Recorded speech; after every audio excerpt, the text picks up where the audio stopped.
안녕하세요. 양평일기입니다. 지저귀는 새소리, 예쁜 꽃과 나무들로 둘러싸인 자연과 함께하는 전원주택에서의 삶을 꿈꾸시는 분들이 많으실 텐데요. 이번 영상은 행복한 집짓기 단계 중 하나인 건축 설계 전 건축 설계사와 미팅할 때 건축주가 미리 준비해야 할 3가지에 관한 영상입니다. 끝까지 시청해주세요. 저는 양평에서의 일상을 기록한다는 의미로 양평일기로 이름을 짓고 유튜버 활동 중인데 2019년 큰 계획이 바뀌면서 집 지을 기간이 변경이 되고 설계도 다시 하게 돼서 올 가을쯤이나 돼야 양평 생활이 시작될 것 같아요. 제 경우는 땅을 구입하고 나서 건축 설계사분과 5번 미팅을 했어요. 신중히 땅을 구입하고 나면 행복한 집 짓기의 2번째 단계인 건축 설계를 해야 하는데 설계사와 미팅을 할 때 건축주가 미리 준비해야 할 3가지에 대해서 알아봤어요. 이 영상을 보시는 분들은 예비 건축주분들이 많으실 것 같은데요. 내가 꿈꿔왔던 집을 막연히 설계사와 시공사가 알아서 멋지게 지어주겠지라고 생각하시는 분들은 없을 텐데요. 먼저 행복한 집 짓기의 순서는 크게 나눠보면 첫 번째 땅 구입, 2번째 건축 설계, 3번째 착공, 4번째 시공, 5번째 완공, 6번째 준공의 순서인데요. 각각의 순서가 모두 중요하지만 제가 생각했을 때 가장 중요한 부분은 역시 건축 설계라고 생각해요. 건축 설계의 시작은 집 짓기의 50%라고 할 수 있고 설계만 잘해도 반 이상은 잘 지어진 거다라고 할 만큼 설계는 중요한데요. 대부분의 사람들은 시공의 비중을 설계보다 중요하다고 하는 분들도 있는데 저는 설계가 더 중요하다고 생각해요. 설계대로 시공을 할 때 설계 도면이 얼마나 꼼꼼하고 세심하게 작업했는지에 따라 시공도 달라질 수 있다고 생각해요. 설계가 제대로 안 되면 시공 중간중간에도 설계를 변경하게 되고 공사기일이 늘어나고 다시 재공사를 하게 되는 경우도 생겨 공사비가 훨씬 더 많이 들어가게 되는 일이 비일비재하다고 해요. 아무래도 더 꼼꼼히 세심하게 설계를 하려면 시간과 비용이 추가가 되고 그러다 보니 좋은 건축물의 설계 비용이 높은 게 아닌가 생각해 봅니다. 그럼 설계사와 미팅 전 건축주가 미리 알아야 할 3가지는 뭐가 있을까요? 첫 번째, 예산 파악입니다. 예산에 관해 정확히 파악하는 게 좋은데요. 예산 파악이 제대로 안 된 상태로 시작했을 때 공사비가 부족해져 당황스러운 상황이 오면 안 되겠죠. 건축주들의 고민은 각종 비용 지출부터 시작될 텐데요. 현재의 자금 상황과 여러 가지 모을 수 있는 최대한의 자금까지 생각해서 지출 가능한 예산을 파악하고 추가로 들어갈 여유비까지 꼭 생각해서 자금 계획을 세워놓는 것이 중요해요. 항상 처음 계획한 것보다 많이 지출된다고 하네요. 조경비, 가구, 인테리어 등 처음 생각했던 것보다 비용 지출할 일이 생긴다니 꼭 여유자금까지 계획해야 하고 집짓기 예산을 짤 때 집의 내외장재에 멋을 내면서 쓸데없는 지출을 하지 않는 것이 좋다고 생각해요. 건강한 집의 중요한 기능적 요소에만 충실해도 집짓기는 성공적이라고 해요. 세계보건기구인 WHO가 제시한 건강한 주거 요건으로는 주거의 적절한 규모, 프라이버시의 확보, 충분한 침실, 적절한 급 배수, 폐기물의 위생적 처리, 세탁과 욕실 시설, 조리와 식사 시설, 식품 등의 저장 시설, 실온 조절, 방습, 방음, 환기와 맑은 실내 공기의 유지, 적절한 채광과 조명 등을 제한하고 있어요. 이렇듯 건강한 집을 지을 수 있는 기능적인 요소에 집중하고 집을 치장하는 것들에는 크게 비용을 덜 들이는 현명한 예산 짜기가 좋다고 생각합니다. 또한 건축 과정을 알아두면 예산 짜기에 더욱 좋은데요.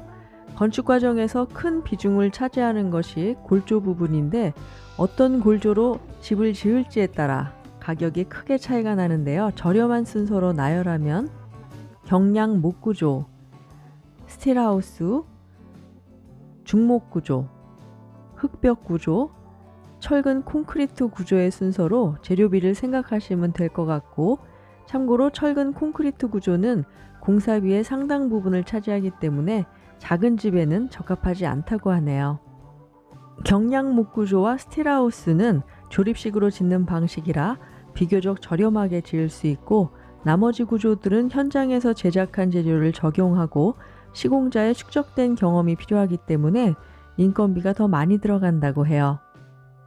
이처럼 대략적인 건축 과정을 알고 현명하게 예산을 짠다면 불필요한 지출을 막을 수 있고, 기본에 충실하면서 크게 멋부리지 않는 건강한 집을 지을 때 도움이 될 거라고 생각합니다. 다음은 두 번째, 사용 목적, 즉 용도를 정확히 알 것. 단순히 넓은 정원이 있고 2층으로 모던한 느낌의 전원주택으로 지어달라는 식의 말에는 알맹이가 빠져 있는데, 용도가 무엇인가가 중요하다고 해요. 즉, 용도가 상시 거주의 목적으로 주거 용도로 짓는 것인지, 아니면 별장이나 주말주택처럼 상시 거주가 아닌 용도인지, 정확한 용도에 따라 설계부터 달라지니 정확히 알고 계시는 게 중요합니다.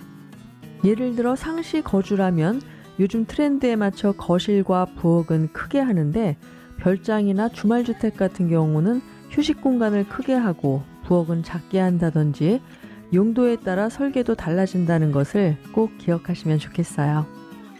가족들 간의 대략적인 동선이나 필요한 면적 등 구성 요소들에 대해 충분히 회의를 하고 설계에 반영한다면 좀 더 순조롭게 건축 설계를 진행할 수 있어요.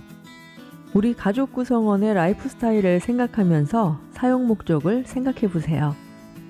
큰 틀 안에서 내부적인 공간 정리를 해본다면 첫 번째, 침실, 욕실, 거실, 주방, 다용도실 등 우리 집에 주로 사용되는 공간의 크기를 대략 정하는 것. 다음 두 번째는 화장실은 몇 개로 할지, 또는 주방은 오픈형으로 할 것인지, 각 방의 위치를 붙일 것인지 떨어뜨릴 것인지. 이제는 외부적인 디자인을 정해야 하는데요.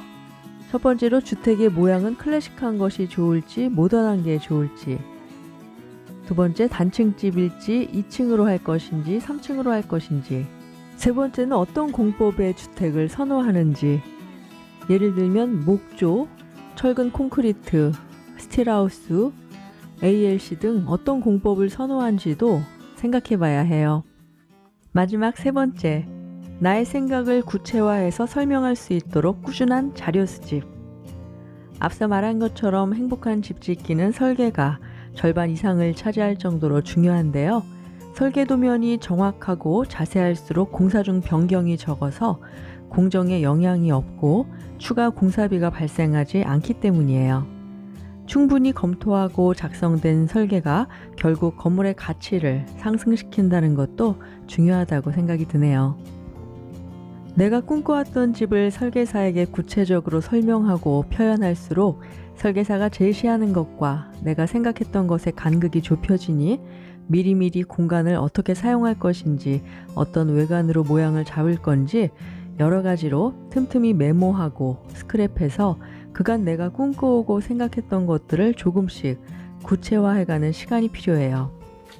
아무리 뛰어난 실력의 설계사라고 해도 모든 걸 알아서 해줄 순 없어요. 우리 가족의 동선과 라이프 스타일을 제대로 파악하고 있는 실사용자인 내가 나의 의견을 구체적으로 설명하고 보여줄 수 있는 자료가 있는 것이 아주 중요하다고 합니다.